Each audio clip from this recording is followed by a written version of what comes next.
All right.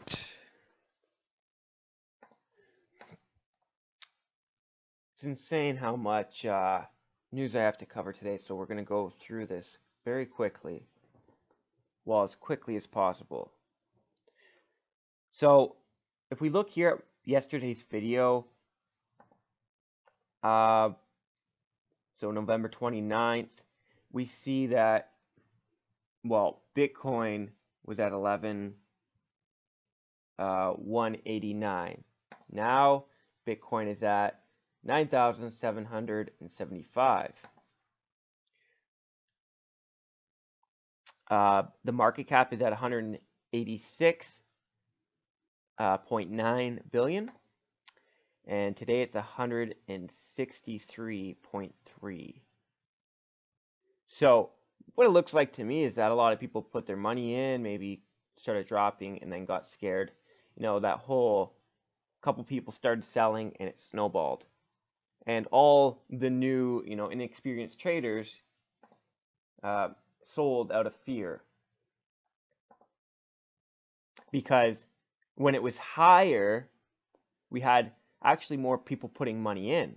Now that it's lower, we have people taking money out, right? And the total market cap for all cryptocurrencies yesterday was 334 billion, and today it's 290 billion. So that's a huge difference. Was that $50 billion that has been taken out of cryptocurrencies? $50 billion. And we know with the article we covered, or that post we covered, where it lays out the plans for Bitcoin Cash, or Bcash, to take over Bitcoin.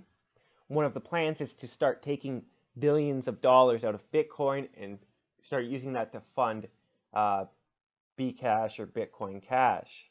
So we see that maybe starting to happen, but I still don't think that they have enough control at this point to sway the market.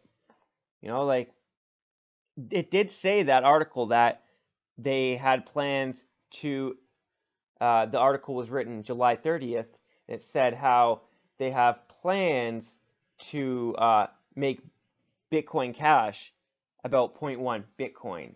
And so that's where it is, and it sits at today. So maybe we're just not at the next stages yet. But if we start seeing consistently money being pulled out of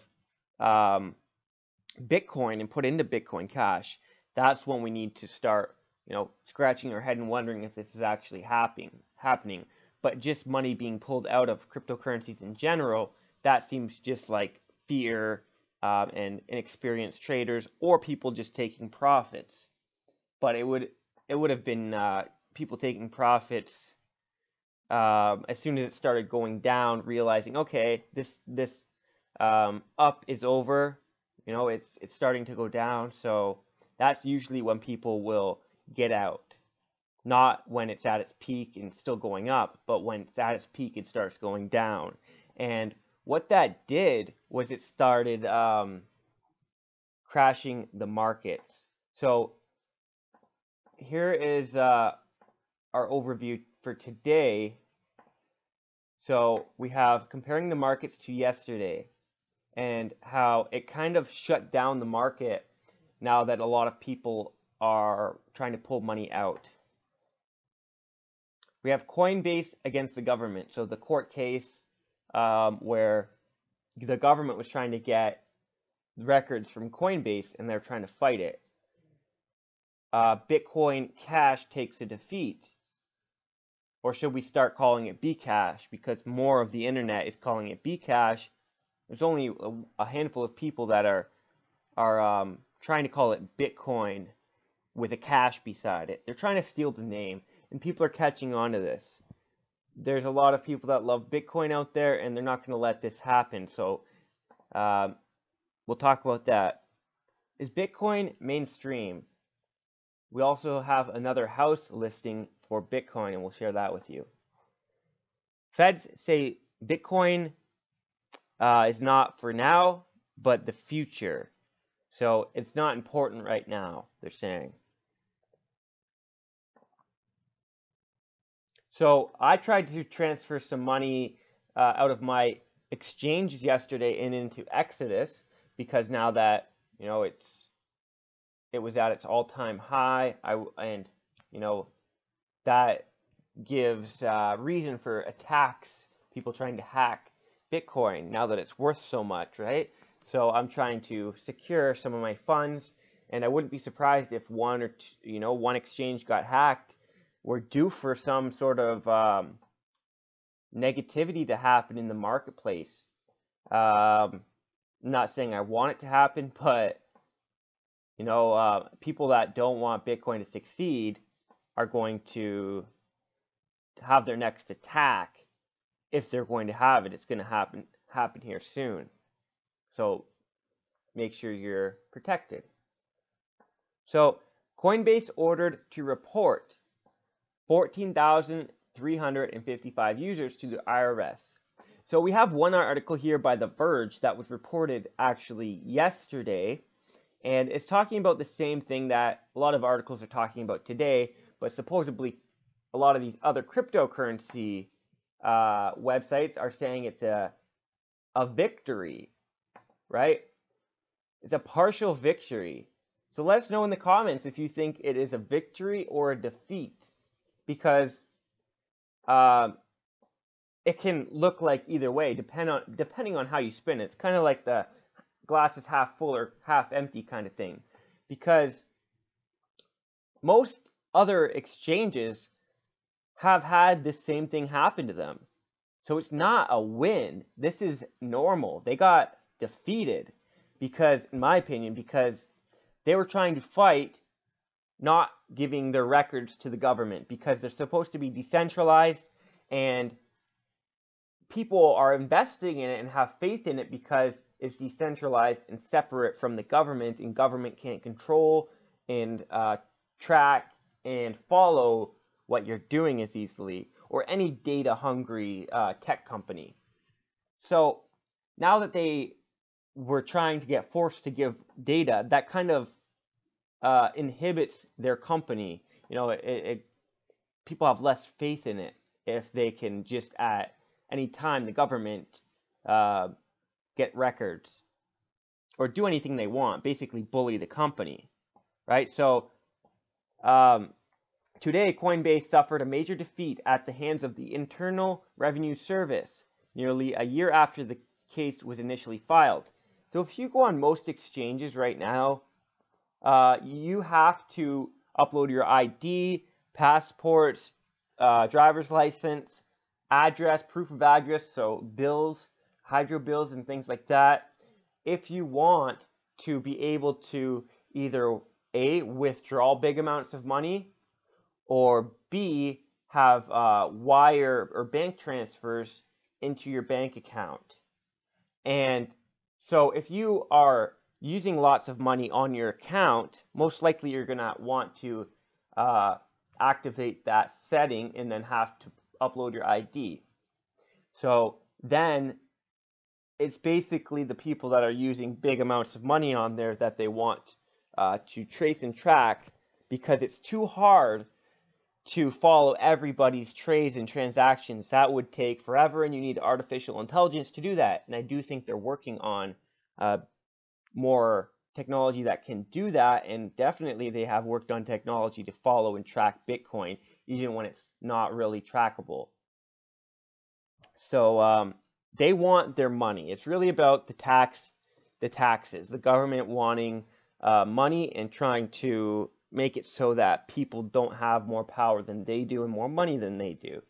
So also, the government keeps bailing out banks. So the banks aren't really making any money, and they're realizing this and having meetings and trying to get more government bailouts.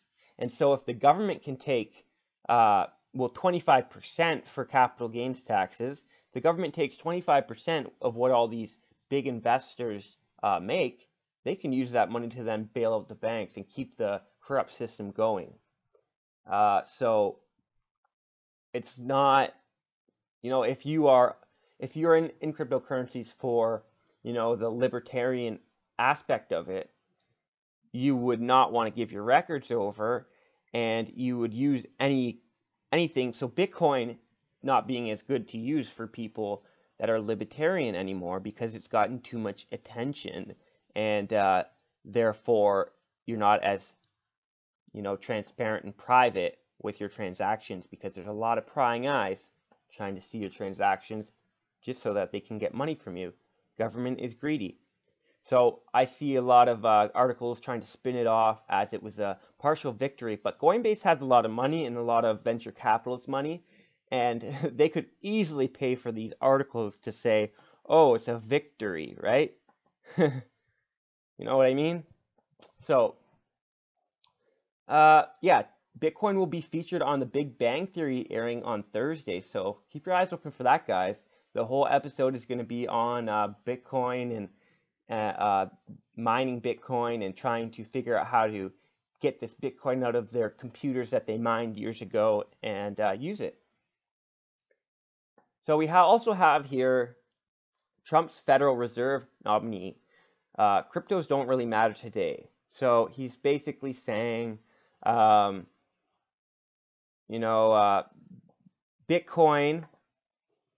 is Bitcoin's market value now is bigger than all but 29 of the S&P 500 corporations. So it is succeeded more than all corporations except 29. But he's still saying, oh, it doesn't really matter for us. It's not important. They don't really matter, Mr. Powell said dismissively. They're just not big enough. They're just not anywhere near close enough in volume for them to matter to us. He also made parallels between the 1990s .com boom and Bitcoin, implying Mr. Powell should be the same. I think they do matter to them. They're just trying to play it off like this. If the IRS is after Coinbase, obviously the Bitcoin does and cryptocurrencies do matter to them in some point, right? So Bitcoin mania just caught the Fed's attention. Let's watch some of this.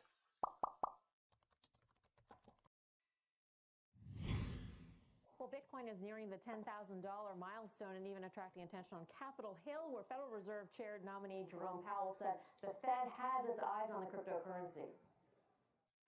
Valuations have really gone up quite a lot in the last year or so. I don't have a view on the appropriate level of the valuation, of course, but again, it's from our standpoint, cryptocurrencies are something we monitor very carefully. We actually look at blockchain as something that may have significant applications in the wholesale payments part of the economy, something we pay close attention to. Seems a bit hypocritical to me. The Fed just said, the head of the Federal Reserve just said they don't matter, and then they're saying they're watching them very carefully. So that's interesting. And Chris Burniske, author of Crypto Assets, the Innovative Investor's Guide to Bitcoin and Beyond, as well as CNBC contributor Dennis Berman from the Wall Street Journal. Chris, I will start it off with you because you just came off of a panel you gave on Bitcoin, and I want to put up a slide that you actually showed your audience with the Bitcoin chart, because everybody likens Bitcoin to a bubble. Even Novogratz has said that this could be the bubble of a lifetime. But the point here is that we could be in a bubble, but this bubble could go for a long time. There could be a lot of money to be made here. Where are we? If you were to say what inning we are in this Bitcoin ride, where are we? Certainly. And the reason I showed that chart is because prior to 2017, everyone used to refer to late 2013 as the big Bitcoin bubble, right? And that was when the aggregate network value of the entire asset class was around $15 billion, and we proceeded to correct about 85%. So November 2013 to January 2015, we had a massive drawdown. Lots of people said, this is useless, this is going nowhere. And now here we are with Bitcoin at 10,000, and everyone wants to call it a bubble again. I think this will be a recursive trend, where each successive new bubble will dwarf the prior definition of a bubble. Dennis, what is Bitcoin? Is it a means of exchange or an asset class? And does it matter if it is just one or just the other?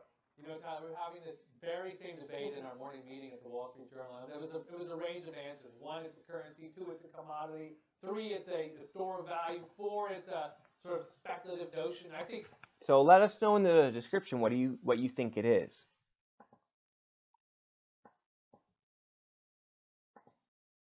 we have another life and video. fun, but not in finance. Bubbles have been used to describe the rise and fall of the housing market. Commodities like oil and gold, or Bitcoin, which is forcing us to rethink what we know about bubbles. What is a financial bubble? Why and when do they burst? And are booms and busts happening faster and sharper than ever before? So this video goes on to talk about the tulips and the tulip bubble crash. So I also have something else to share with you. There's a movie out there that just got released here in 2017 called Tulip Fever. So a 17th century romance in which an artist falls for a married young woman while he's commissioned to paint her portrait. The two invest in the risky tulip market in hopes to build a future together. Do you think this has some ties to Bitcoin in the fact that they created this movie this year? Let us know in the description in the comments down below.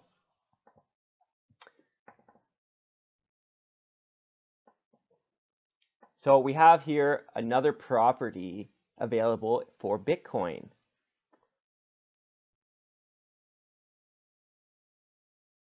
So they're saying that since Bitcoin soared and the property owner and the real estate agent are both fanatics and fans of Bitcoin, they thought, why not,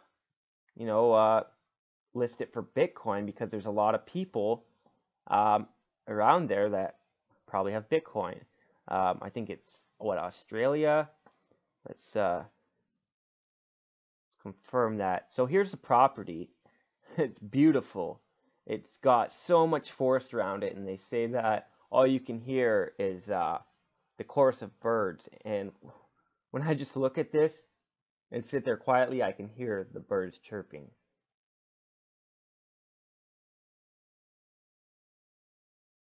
I would love to live there. If I had 100 Bitcoin, I would definitely buy it. And there's a lot of people that do have 100 Bitcoin, and that's nothing. So if you have 100 Bitcoin, this could be your new home. So the seller and I are both big advocates of Bitcoin, and have personally invested in the cryptocurrency. Which, so it's in Australia. There's a lot of people in Australia who have Bitcoin, so you just never know who might come along.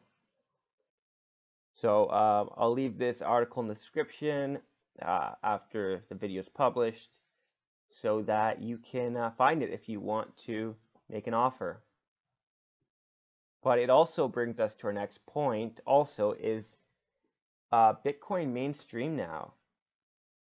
Because you hear it, see it everywhere. Everybody has heard the word. Everybody, it's a household name now. Let me know if you agree. It was also on the front page of a big publication, and we'll get to that too. So here's a quick article here about how to explain Bitcoin to your parents, and it's very fitting.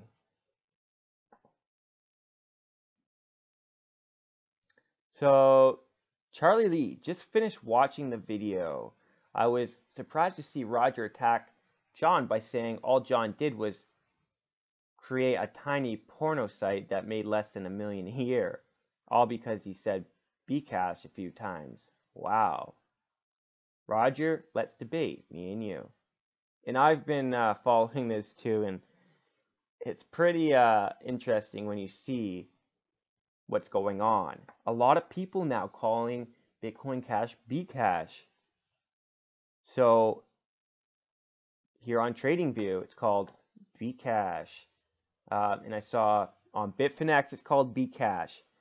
There was a tweet about something about Bittrex maybe calling it Bcash, and a couple other places and maybe wallets calling it Bcash. So let us know what you think. Should it be called Bcash or Bitcoin Cash? Because there seems to be a lot people that think that they're trying to steal the name Bitcoin, and that's why they think it's so important to call it Bcash, because pretty soon they're going to drop the cash if we call it Bitcoin Cash, and just take the name. And that's the plan, and that's why Roger Ver gets so angry when people call it Bcash, because he knows it can't succeed if that's what we're calling it. And I have some more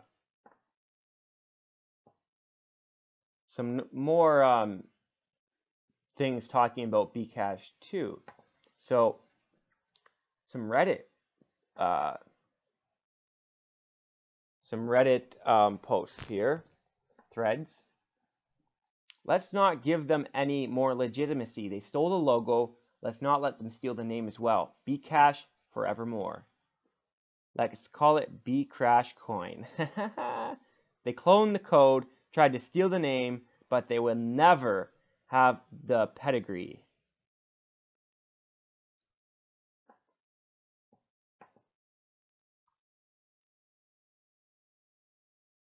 So this is the original Reddit thread when Bitcoin Cash or Bcash was announced, and originally it was called Bcash, and it's talking about here how why some exchanges called it Bitcoin Cash or Bcash.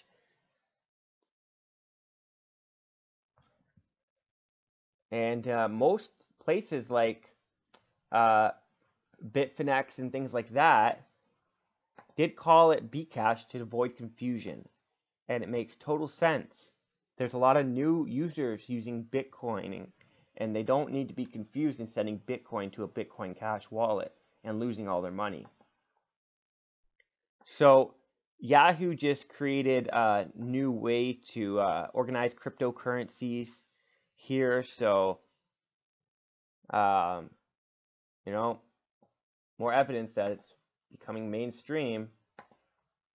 Here's an article here about someone that worked at Reddit, saying that he at one point was trying to decentralize Reddit ever since he started working there, and how they were talking about Reddit itself was going to issue a cryptocurrency and give users shares in the company.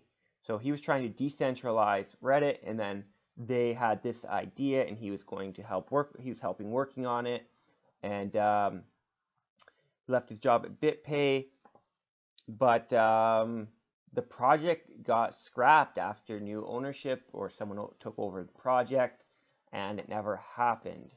But we do have today Steemit.com, which is basically a decentralized Reddit.